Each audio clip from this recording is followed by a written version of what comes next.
Welcome to Southern California's site of Sunday's Academy Awards, and we have an Oscar-themed WCC This week presented by Geico for you. And why not?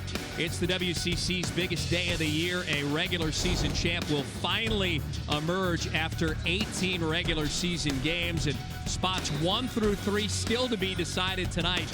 The scriptwriters couldn't have scripted any better than that.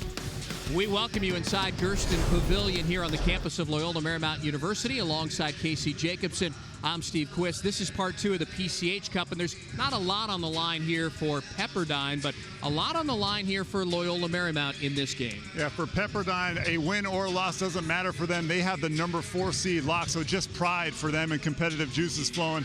But for LMU, they still have a lot to play for. If they win and they get a couple of help from some other teams, they could move up in the standings and avoid playing that first day in the WCC tournament next week. And also for the Pepperdine seniors, this is a rarity. They actually have an opportunity to go 8-0 in their 4-year stay against their rivals in the PCH Cup, Loyola Marymount, so that certainly would be big. Speaking of big, it is a big day in the West Coast Conference today, and as we look at the schedule, of course, 1 through 3 of the seeds and the top 3 spots still to be determined. Gonzaga at BYU is huge, and St. Mary's at San Francisco as well. If you would have told me before the season that Gonzaga would have a chance if they lose tonight in Provo, which is very possible, that they could get the number 3 seed in the WCC tournament, I wouldn't have believed you. But the way that St. Mary's and BYU have been playing, they've been very impressive.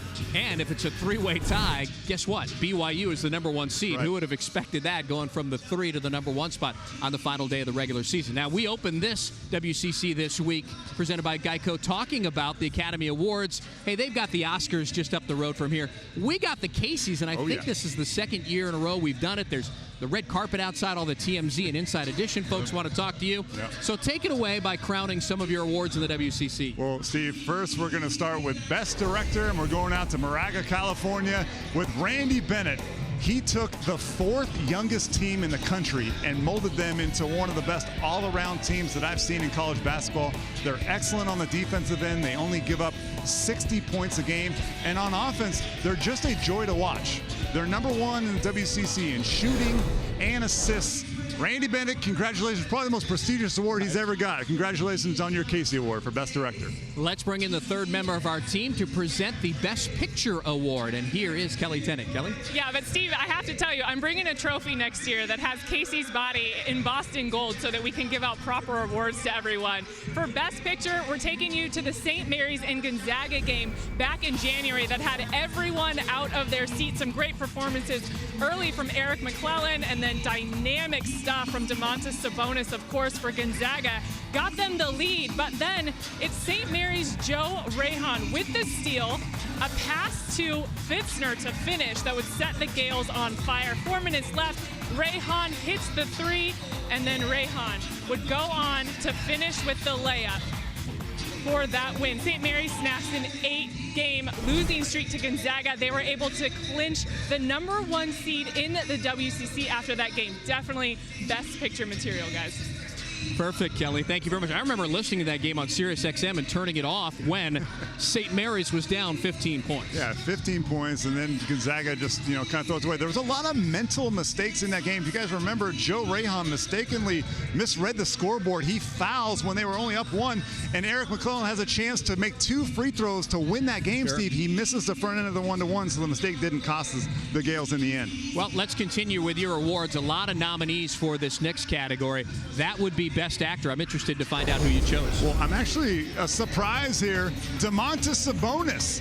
Most expected Wiltshire here, but I feel like Domantas is just as worthy. 17 points and 12 rebounds a game. Those numbers are just ridiculous. And with Simic Karnowski out for the year with a back injury, I asked the question, where would the Zags be offensively and defensively without Domantas Sabonis? So congratulations to Domantas. You can share this award with Kyle Wiltshire if you like, but it's your choice. You earned it. He was impressive. We had the broadcast on Thursday. 17 points, 17 rebounds against USD, despite starting 1 of 7 from the floor at Jenny Craig Pavilion. Now, your Best Supporting Actor. Yeah, we're going to go back out to Moraga, California. I'm giving this one to Dane Pinot of St. Mary's. And I think most fans outside of Moraga don't really know who Dane is. But he's St. Mary's third leading scorer at 10 points per game. But he's also their leading rebounder and best interior defender. Now, Dane, he may not be a star of the St. Mary's show, but I don't think they win a lot of games or have the successes they've had without Pinot. Yeah, I agree. And he's the top field goal shooter in the conference, putting Domantas Sabonis into the number 2 spot here after Sabonis had a record-breaking year last year. Lifetime Achievement Award goes to a fella who we've enjoyed calling his games the last few years. He'll be on this floor here this afternoon. Stacey Davis of Pepperdine. We've all had the pleasure of watching him develop and grow over his 4 years, and it all culminated last week against USF when he became Pepperdine's all-time leading scorer. He's averaged at least 11 points in all 4 of his seasons. He's a matchup nightmare anytime he steps on the basketball court. Congratulations, Stacey Davis. We're going to miss you next year. Yeah. Nice job on those. I really did like that. Kevin Frazier's outside. He's waiting for you to give a comment to TMZ and those folks. Hey, up next, back to the studio to continue WCC This Week. This is your broadcast crew for Portland at USD in about 5 hours. So, fellas, please obey all the posted speed limit signs.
Welcome back to WCC This Week, presented by Geico in Los Angeles. I'm Chris McGee, along with the coach, Dave Miller. Coach, this is the final WCC This Week of the season. Well, we got to make sure we get this perfect because the car is running, and we've got a long trip down to San Diego. Are we taking Uber or are you driving? I'll drive, and you can watch one of your movies in the back seat. I got to change for a suit, the whole deal. We're going down to do San Diego, Portland, and I cannot Board shorts. wait. Board shorts. Let's get you to the conference highlights from earlier this week. Broncos, Santa Clara visiting Evan Fitzner, and the Gales of St. Mary's looking for the 4th straight win. Coach, right away, Fitzner, 3-ball good. Man, he's got a nice lid. Just call him Fitzy. Oh, yeah, real nice. Great ball movement here by the Gales. Emmett Nahr, he's going to drain the 3. And St. Mary's, they're going to go up by 11. Sharing is caring. It really is. It really is. And that's what they do at St. Mary's. Now, the one bright spot for the Broncos, Coach, Jared Brownridge. What can Brown do for you? That's what he does at Santa Clara. They cut the lead to 6. Final minute of the first half. Fitzer, again, another 3. Gales end the half up 33-20. Skip ahead. Big moment here, Coach. Look at the monster dunk. 3rd floor men's accessories. That's Calvin Klein jeans. Look at the headband, the goggles. Big man on campus. Hermanson, nice. Fitzner right here, 3rd 3 of the game. Gales go up by 20. Memo, the guy with the good lid can hit shots. He can hit it. Final minute of the game, Kyle Clark, 3-ball. St. Mary's goes on to win 75-50. Nahr with 24 points, 10 of 17 shooting, and 8 assists. Coach, another impressive win for the Gales, keeps them atop the standings. Their 17th win at home. What makes them so tough in their building? Well, I think it starts, number one, with they're very well coached. I mean, Randy Bennett has an idea of what he's going to do. But it's noteworthy to also add that the top 6 players in the rotation are redshirts. So eligibility-wise, they're young. But when you look at them on the floor, they've got great experience. And when you look at Nar, when you look at Rayhan, 2 of the best pick-and-roll passers in all the country, not just the WCC. And the one thing with Randy Bennett, he demands that you defend. He demands that you rebound the basketball. And if you don't, you'll sit there. It's amazing what he's been able to do. He's my coach of the year in the WCC, but he should be mentioned nationally. No seniors on this team. He lost 80% of his points, 80% of his rebounds. They're ahead of schedule. Unbelievable. And again, it starts with the coaching, but if you don't have great ingredients, it's hard to bake a great cake. Oh, it is, Coach, and you got me hungry right now. Let's get you to the second highlight. We got Portland at BYU. Portland visiting Kyle Collinsworth and the Cougars. He's already sitting on NCAA record 10 career triple-doubles. Collinsworth going to work early. Hits the reverse here. Gets the foul. He would miss the free throw. But, Coach, later on, you're going to get more from Collinsworth. Watch this. Drive the baseline here.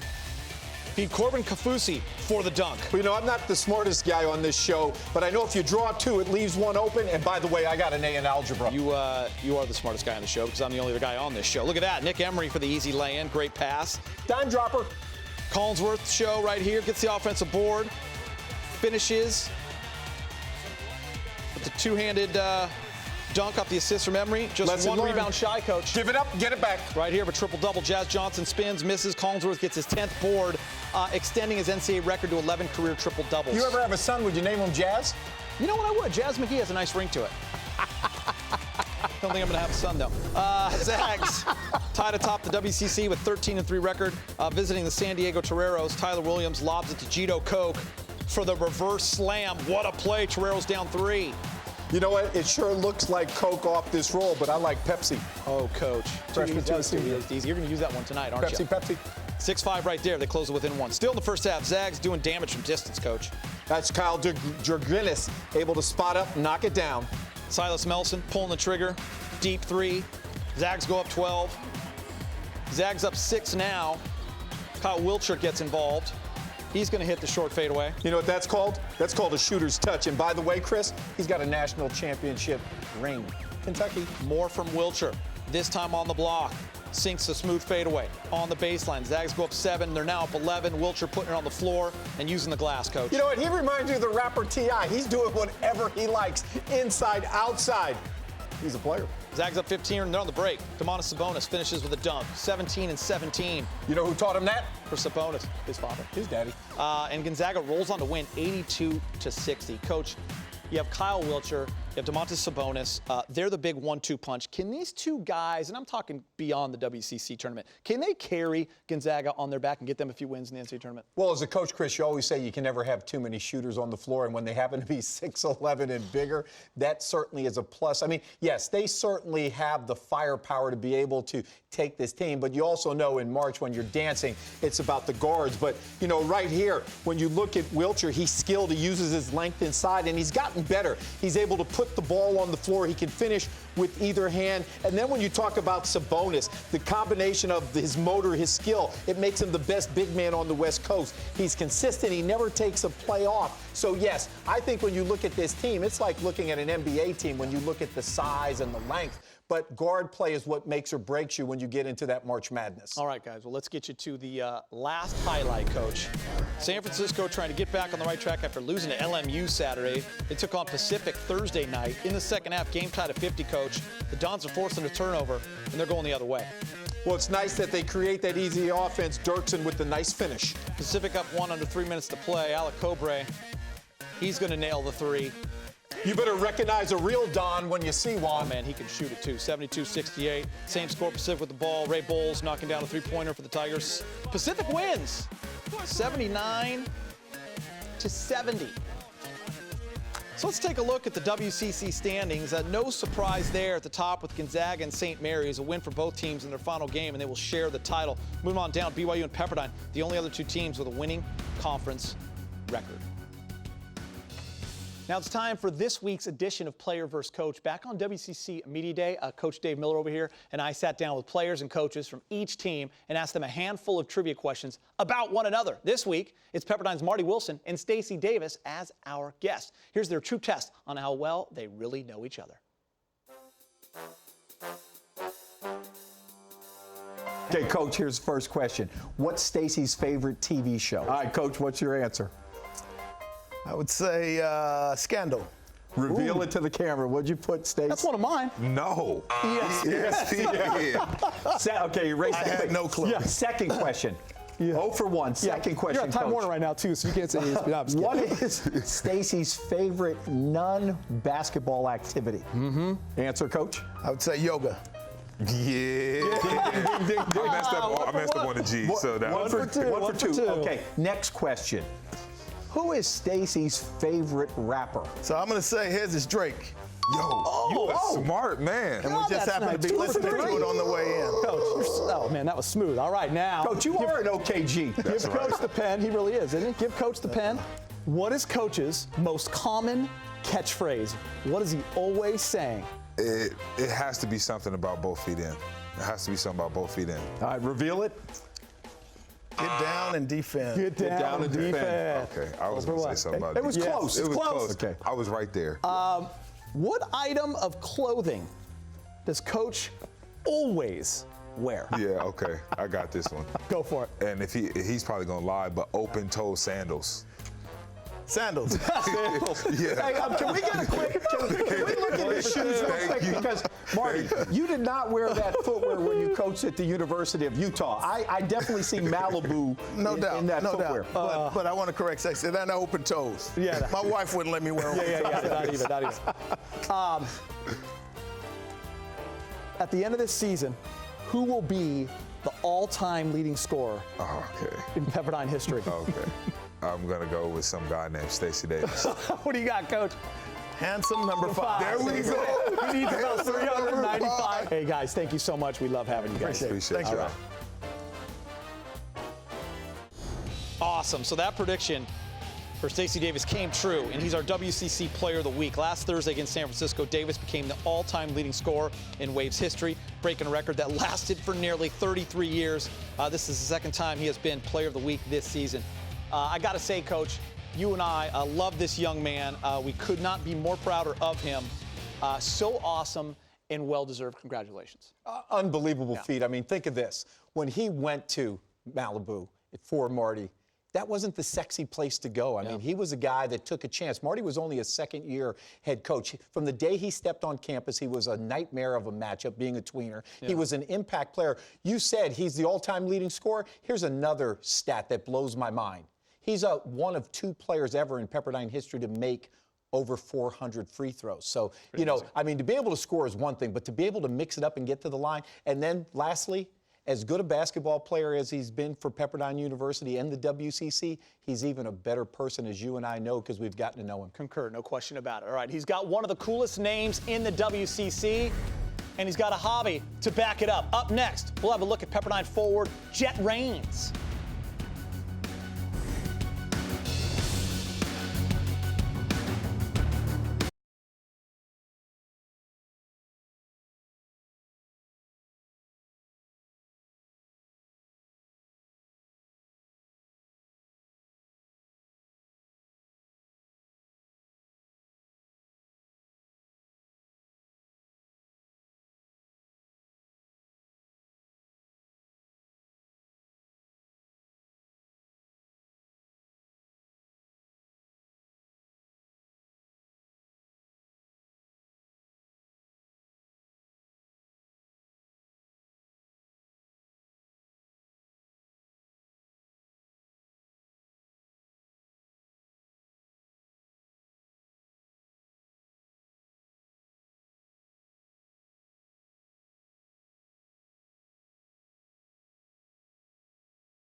If and when basketball mixes with music, most people think hip-hop and rap. But that's not the case with singer-songwriter Jett Raines, who also happens to be averaging 13 points a game for the Pepperdine Waves this season. Tenacious on the court, while humble with his guitar, Jett Raines is one talented student athlete. Take a look.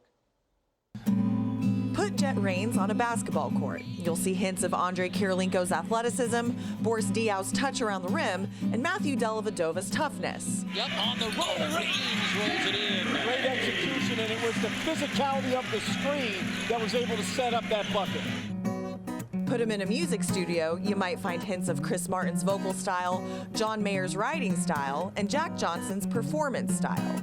You walk around like you got nothing to lose. When the Pepperdine forward isn't logging hours in the gym, music occupies his time. We'll be driving around wherever, Malibu, PCH. He'll just be singing along in the car, and I just look at him like, Jett, your voice is really good. You tease me, you always will. He sings, he plays guitar, and he dabbles with the piano and drums. He's played in bands and he's performed solo. Not that he'd tell you about it. He performed at, I think it was just like an open mic thing here at Pepperdine one time, and he just got up there, like he didn't tell any of us. Nobody knew. People were like texting me the next day. It's like, I had no idea Jett was a musician. He's so talented. And I was like, yeah, no, nobody does. But so he's like it's like legitimate talent he has musically. The senior likes to keep his two loves, basketball and music, separate. But separation aside, there is a notable crossover between Jett the athlete and Jett the musician. I tend to look for players who do things that are kind of small or do certain fakes or something that are very like interesting or unique and maybe not like maybe not taught, but you kind of focus in. And I think maybe that's my musical side a little bit. I tend to focus on like little things that I think are pretty special. His game is like that a lot too. Jett's a really skilled player, and which pretty much means he's really good at the little details, and he'll get you on like a little pump fake and have a good footwork and do a step through, and just something that like not many people can do because it's just a super detailed thing, and it comes in his music as well. He'll like play songs over and over again and like listen to like the little parts that most people would miss. Head coach Marty Wilson appreciates that Raines isn't all basketball all the time. It's healthy, he says. We want our guys to see the well-roundedness of everyone, not just the basketball side. So if our guys can see that, and again, our guys have great love for each other and support for each other, I think they'll go bonkers as if he just made a highlight dunk. Look at the pop off to Jett Raines. For the WCC This Week, I'm Sarah Cazell. I'm just trying to give you every little thing you never got. Thanks, Sarah. And you can catch Pepperdine in our game of the week against LMU. And here are the rest of the games on tonight. Gonzaga on the road taking on BYU at 5. 6 o'clock, we have 2 games, Pacific Santa Clara. Portland against San Diego. The late game is St. Mary's taking on San Francisco at the War Memorial Gym. Impressive young man, Coach. On and off the court. Yeah, he's going to be he's going to be a successful young man. What are the keys to the game, Pepperdine LMU? Well, for Pepperdine, it's easy. They've got to defend the 3-ball because when you look at LMU, Chris, they're 5-12 in WCC play, and in those 5 wins, they've made at least 10 3-pointers. So KYP, know your personnel. You got to locate the shooters, and you have to have an awareness. Now, for LMU, it's simple. It comes down, does Jacko play? They need Autumn inside so that they can pound it in the paint. He's the guy. And they've got to have Brown push the pace. They want to have that score 70, 75 plus. We got to get to San Diego. Did you bring snacks? Yes. I got cheese and crackers for you. All right, let's go. That's it for me and the coach. We'll get you back to Gersten Pavilion after the break.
WCC This Week, presented by Geico, continues on location from the campus of LMU. It's Pepperdine and LMU in the PCH Cup on the final day of the regular season. Now the Waves locked in Casey Jacobson as the number 4 seed, but LMU can get out of that 8-9 game set for next Friday and play only in the quarterfinals. Big story here is no Autumn Jacko for the 4th straight game for the Lions. So your X factors are?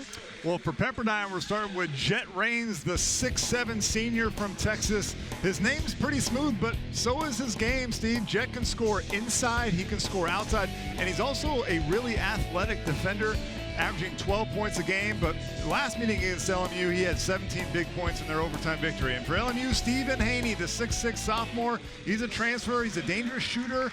He struggled really to score against Pepperdine in their matchup in January, 0 for 7 from 3, but he's been so much better lately. In LMU's last 2 games, he's averaging 21 points a game, Steve. Well, these two schools played an overtime affair on January the 2nd in Malibu. The Waves coming away with a 68-66 victory. We'll see what they do for an encore in the PCH Cup coming up next.